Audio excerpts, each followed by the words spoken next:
In this video, I'm gonna show you how to fix problem when you get internet connection, but you cannot browse Google Play Store or use Google Chrome.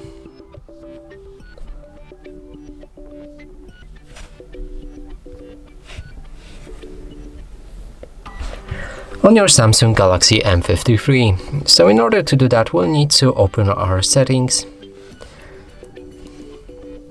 Then move all the way down and find General Management. From here, go to Date and Time and set Automatic Date and Time like this. Now if we go back to the Google Play Store, all pages should load properly, like this. And the same as with Google Chrome. We can open them and reload the page and YouTube loads properly. And that's it for this video. Hope you like it. Please consider subscribing to our channel, leave a like and a comment below.